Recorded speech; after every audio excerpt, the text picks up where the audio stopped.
New York City is a little bit behind the 8 ball because of our regulatory and legal parameters.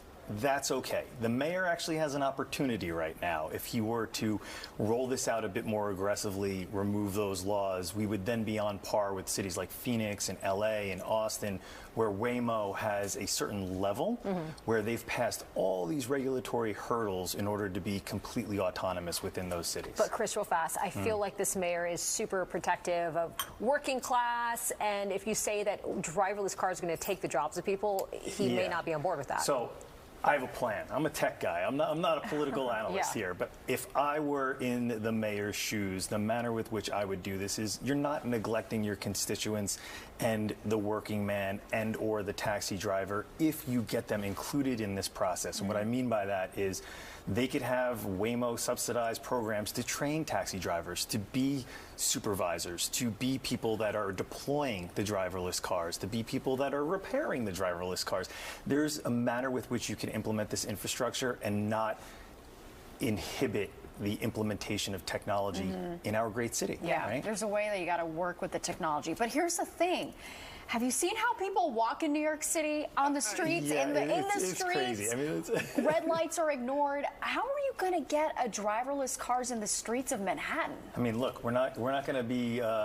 We can't change the walkers in New York City, but we can change the technology behind it. AI and the data that AI uses through these autonomous cars gets smarter as time goes on.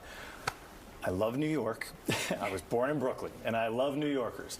But I think eventually I would probably trust an autonomous car more than I would trust somebody with road rage or somebody that's maybe had a cocktail before they're driving. I was going to say, the fact that we do have crazy people here that don't listen to the street sides or whatever, I would say that's more of an argument to have Waymo. Explain why, because there are some stats behind that. So Waymo has multi-sensory implementation within their cars. So for example, Tesla only uses cameras. Okay, so Tesla has to have a driver in all of those cars that they're saying that they have fully autonomous. That's not true. Waymo's been around for about 10 years.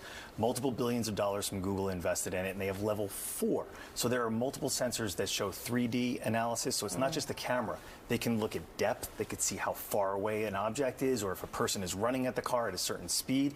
And that's why it becomes much more safe. So if you're the mayor, you could gate these places where these autonomous cars are. You can do it in off hours. You could test it on weekends. There's all sorts of fun things that you could do. What I found really interesting, the CES, the convention's going on right now in Las Vegas. NVIDIA has entered the chat in terms of the autonomous vehicles. They're going to enter every chat because they are so flush with cash and they are not going away anywhere. This is going to be something that is going to be exciting to see. But anything stuck out to you with their new plan for this? Well, I think the issues that they're going to encounter have to do with regulatory compliance. Okay, so Waymo, and the reason why Waymo is ahead of the game is because they didn't move fast. It's because they went very slowly and they were able to get all these regulatory approvals. Those are the issues. Like even tech giants like Elon Musk at Tesla, he can't change the law. He could make the technology go very quickly, but you have to go through the regulatory hurdles. All right, Chris, gotta leave it here, but real fast, how many more years till we see this fully here? Next year. Oh, okay. That's quick. Sorry. Well, sorry, or you're welcome. Who knows? We certainly appreciate you being here. Thanks so much. Thanks for having me. I appreciate it.